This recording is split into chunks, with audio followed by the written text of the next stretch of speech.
Good morning बच्चों। 10th class की worksheet है साइंस की, जिसकी वर्कशीट नंबर है 73 और डेट है 30/12/2020। हिंदी और इंग्लिश दोनों मीडियम लेकर चलेंगे। ध्यान से समझिएगा, बहुत इंटरेस्टिंग टॉपिक है और एक एक क्वेश्चन आंसर को ढंग से पढ़ेंगे।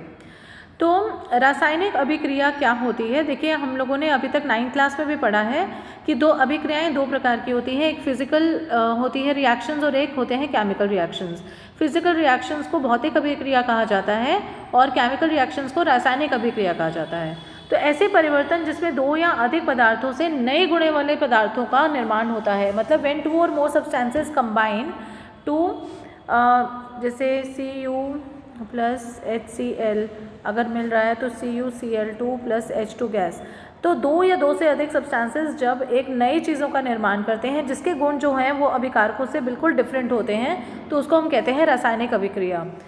रासायनिक अभिक्रिया में दो चीज़ें होती हैं, एक होते हैं रिएक्टेंट्स जो कि इस साइड होते हैं एरो से पहले, जिनको कि अभिकर्मक कहा जाता है, जो कि रासायनिक अभिक्रिया में हिस्सा लेते हैं, और उत्पाद जो कि इन लोगों को मिलकर बनते हैं उनको हम उत्पाद कहते हैं या प्रोडक्ट्स कहते हैं। ठीक है, तो ऐसे पदार्थ जिनका निर्माण रासायनिक अभिक्रिया में होता है, जैसे कि भोजन का पाचन हो गया। अब देखो यहाँ पे ये उत्पाद बने हैं, ठीक है, तो ये एक पूरा का पूरा रासायनिक अभिक्रिया है। भोजन का पाचन हो गया, श्वसन हो गया, लोहे पे जंग लगना हो गया, मैग्नीशियम फीते का जलना हो गया, Mg प्लस O2 जब मिलते हैं तो मैग्नीशियम ऑक्साइड बनता है। ये सारे के सारे नए प्रोडक्ट्स जो बन रहे हैं, तो ये केमिकल रिएक्शन चल रहे हैं। ठीक है, रासायनिक अभिक्रिया के सूचक मतलब रासायनिक अभिक्रिया के हमें क्या क्या चेंजेस उसमें होते हैं, तो या तो उसके रंग में कोई चेंज होता है, ठीक है, या तो उसकी कोई स्मेल में चेंज होता है, या उसके टेम्परेचर पे चेंज होता है। मतलब जब भी कोई रिएक्शन होता है तो ये चेंजेस ज़रूर होते हैं, या फिर कोई ना कोई गैस निकलती है। तो ऐसे हम लोगों को इस तरह से पता चलता है कि ये एक केमिकल रिएक्शन हो रहा है। अब हम पढ़ेंगे रासायनिक समीकरण के बारे में। तत्वों के प्रतीक या अभिकर्मक और उत्पादों के रासायनिक सूत्रों द्वारा रासायनिक अभिक्रिया का निरूपण। उदाहरण, मैग्नीशियम वायु में जलकर मैग्नीशियम ऑक्साइड बनाता है। रासायनिक समीकरण क्या होता है? जिसमें कि दो चीज़ें होती हैं, रिएक्टेंट्स होती हैं और प्रोडक्ट्स होते हैं, मतलब अभिकारक होते हैं और क्या होते हैं, उत्पाद होते हैं। तो उसको हम कहते हैं रासायनिक समीकरण। और उसमें भी हमें ये देखना होता है कि जो रिएक्टेंट्स होते हैं वो प्रोडक्ट्स के बराबर होने चाहिए। ठीक है, तो उसी प्रोसेस को हम कहते हैं रासायनिक अभिक्रिया को संतुलित करना, उसको बैलेंस करना। फॉर एग्जांपल, हमारे पास ये रिएक्शन दिया हुआ है कि आयरन ने वाटर के साथ रिएक्शन करा तो हमें Fe3O4 मिला और साथ में हाइड्रोजन गैस रिलीज हुई। ठीक है, अब आप यहाँ देखेंगे कि यहाँ पे हमने 3Fe4H2O ये लगाया हुआ है। तो ये क्या होता है? तो आप क्या करेंगे, आप पहले रिएक्टेंट्स लिख लेंगे, अभिकर्मक लिख लेंगे और प्रोडक्ट्स लिख देंगे, जो ये लिख देंगे। उसमें आप एक एक तत्वों को गिनेंगे, जैसे कि यहाँ पे जो आयरन है उसके आगे क्या लिखा हुआ है, 3। ठीक है ना। अब यहाँ पे जो बैलेंसिंग का तरीका है मैं आपको वो समझा रही हूँ कि जो आयरन होता है वो यहाँ पर, जैसे ये आयरन है, ठीक है, अब यहाँ पर जो प्रोडक्ट्स है उसमें आयरन कितना लिखा हुआ है, 3, तो हम एक 3 यहाँ लगा देंगे ताकि ये जो है रिएक्टेंट और जो प्रोडक्ट है उन दोनों के आयरन के सेम रहें। जैसे सेम अब है कि जैसे यहाँ पे हाइड्रोजन है, अब यहाँ पे हाइड्रोजन कितना है, 2। ठीक है, ये तो हमने बैलेंस बाद में किया ना, यहाँ पे भी है 2। ठीक, अब जैसे ऑक्सीजन यहाँ पे हमारे पास है 4 और यहाँ पे ऑक्सीजन हमारा 1 है, तो अब यहाँ पे 4 है, तो इसको करने के लिए हमें 4 पहले लगाना पड़ेगा। लेकिन जब हम यहाँ 4 पहले लगाएंगे तो हाइड्रोजन यहाँ पे कितना हो जाएगा, 8। ठीक है, तो फिर इसलिए हमने यहाँ पे पहले 4 लगा दिया, क्योंकि अगर 4H2 है तो इसका मतलब है 8, 4 × 2। ठीक है, आप एक बार फिर समझिए। देखो, कोई भी चीज़ को बैलेंस करना हो, जैसे सपोज Mg प्लस O2 को हमने MgO, ठीक, ये है हमारे पास। अब हमें क्या करना है कि हमें रिएक्टेंट्स देखने हैं। यहाँ पे Mg कितना है, Mg में 1 है, यहाँ पे Mg कितना है, 1 है। ठीक, यहाँ पे ऑक्सीजन कितना है, 2 है, और यहाँ पे ऑक्सीजन 1 है। तो सबसे पहले तो आप यहाँ पे 2 लगा दो। ठीक है, ये 2 ऑक्सीजन हो गए, ये भी 2 ऑक्सीजन हो गए। अब लेकिन देखो, प्रोडक्ट्स में यहाँ पे Mg 2 हो गए, तो इससे पहले आप क्या करोगे, 2 लगा दोगे, हो गया ना बैलेंस। अब रिएक्टेंट्स प्रोडक्ट्स के बराबर हो गए, तो इसको कहते हैं रासायनिक अभिक्रिया को संतुलित बनाना। तो क्वेश्चन आंसर्स की तरफ बढ़ते हैं। निम्न में रासायनिक परिवर्तन को पहचानिए। बर्फ़ का पिघलना या दूध का दही में बदलना। देखिए बर्फ़ अगर पिघल रही है तो वापस फिर बर्फ़ भी बन सकती है, लेकिन दूध से एक बार दही बदल गया तो वापस दही दूध में नहीं बदलेगा। तो इसमें रासायनिक प्रक्रिया कौन सी होगी? दूध का दही में बदलना, राइट। नेक्स्ट क्वेश्चन है, निम्नलिखित रासायनिक अभिक्रियाओं के संतुलित रासायनिक समीकरण कीजिए। हम लोगों को इन्होंने ये दिए हुए हैं और उसको हम लोगों ने बैलेंस केमिकल इक्वेशन बनानी है। जैसे पहला है सिल्वर क्लोराइड। सिल्वर क्लोराइड जो है वो सूर्य के प्रकाश में मतलब सनलाइट में विभाजित होकर क्या बनाता है? सिल्वर और क्लोरीन, ठीक है। क्या बनाता है? सिल्वर और क्लोरीन। तो फिर बस यही हमने यहाँ पे लिख दिया।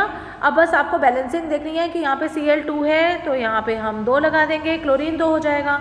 लेकिन क्लोरीन 2 हुआ तो यहाँ पे Ag भी सिल्वर भी 2 हो गया तो हमने 2 यहाँ लगा दिया, ठीक है। तो ये हमारा फर्स्ट हो गया। सेकेंड है बिना बुझा हुआ चूना मतलब CaO जो है वो जल से अभिक्रिया करके वाटर से रिएक्ट करके क्या बनाता है? बुझा हुआ चूना। तो CaOH2 आ जाएगा प्लस H2 आ जाएगी, राइट। तो ये हमारा सेकेंड हो गया। तीसरा है सोडियम हाइड्रोक्साइड। सोडियम हाइड्रोक्साइड और HCl हाइड्रोक्लोरिक अम्ल, ठीक है। सोडियम हाइड्रोक्साइड और हाइड्रोक्लोरिक एसिड हाइड्रोक्लोरिक अम्ल अभिक्रिया करके सोडियम क्लोराइड बनाते हैं और साथ में वाटर बनाते हैं। बस आपने इसको पढ़ते जाना है, लिखते जाना है, बैलेंसिंग आपने करनी है। अब यहाँ पे एक सोडियम है, यहाँ पे भी एक सोडियम है, ठीक है। लेकिन यहाँ पे 2 हाइड्रोजन है और यहाँ पर भी 2 हाइड्रोजन है। यहाँ पे एक ऑक्सीजन है, यहाँ पे भी एक ऑक्सीजन है, यहाँ एक क्लोरीन है तो ये भी क्लोरीन है। तो बस ये बैलेंस ऑलरेडी है, ठीक है। नेक्स्ट है तनु हाइड्रोक्लोरिक अम्ल में कॉपर डालने पर हरे रंग का कॉपर क्लोराइड तथा जल बनते हैं। अब आप ये देखिए हाइड्रोक्लोरिक अम्ल जो है उसमें हम लोग कॉपर जब डालते हैं तो क्या बनता है? CuCl2 plus H2 gas release होती है, ठीक। बैलेंसिंग आप करिएगा। फिर है बेरियम क्लोराइड। अगर हम बेरियम क्लोराइड देखें तो BaCl2 बेरियम क्लोराइड तथा सोडियम सल्फेट Na2SO4, ठीक है। जब ये रिएक्ट करते हैं तो आपस में मिलकर क्या बनाते हैं? बेरियम सल्फेट और सोडियम क्लोराइड। क्या बनाते हैं? बेरियम सल्फेट तथा सोडियम क्लोराइड, ओके। ये रिएक्शन भी हो गया। फिर है जिंक सिल्वर नाइट्रेट में अगर हमारे पास जिंक है और सिल्वर नाइट्रेट AgNO3, ठीक है, ये बनता है तो ये क्या बनाता है? सिल्वर बनाता है और जिंक नाइट्रेट बनाता है, ठीक है। बैलेंस करेंगे आप देखेंगे कि यहाँ पे O3 है, यहाँ पे भी O3 है। Ag के कितने रिएक्टेंट्स में हैं, कितने प्रोडक्ट्स में हैं। फिर उसके बाद है पोटेशियम आयोडाइड। पोटेशियम आयोडाइड मतलब Ki। पोटेशियम आयोडाइड जो है वो लेड नाइट्रेट से PbNO3 लेड नाइट्रेट से अभिक्रिया करके पोटेशियम नाइट्रेट KNO3 बनाता है तथा क्या बनाता है? लेड आयोडाइड PbI, ठीक है। तो ये हमारा रिएक्शन हो गया, उसको बैलेंस करना पड़ेगा, वो आप कर लीजिएगा, ठीक। फिर नेक्स्ट है निम्नलिखित रासायनिक अभिक्रियाओं के उदाहरण दीजिए।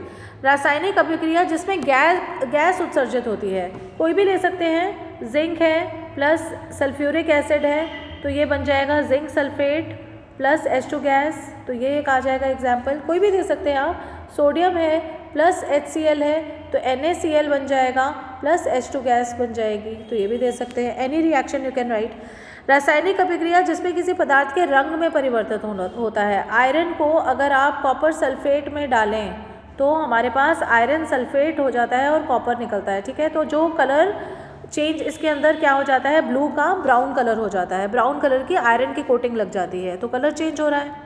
फिर रासायनिक अभिक्रिया जिसमें तापमान में परिवर्तन होता है, तो अभी हम लोगों ने पढ़ा था कि बुझा हुआ चूना जो है उसको अगर हम लोग जल से अभिक्रिया करते हैं तो फिर वो क्या होता है? CaOH2 बनता है लेकिन साथ में हीट भी निकलती है। तो क्योंकि इसमें तापमान में परिवर्तन होता है तो ये वाला रिएक्शन आ जाएगा, ठीक है। एक एक क्वेश्चन करवा दिया है मैंने।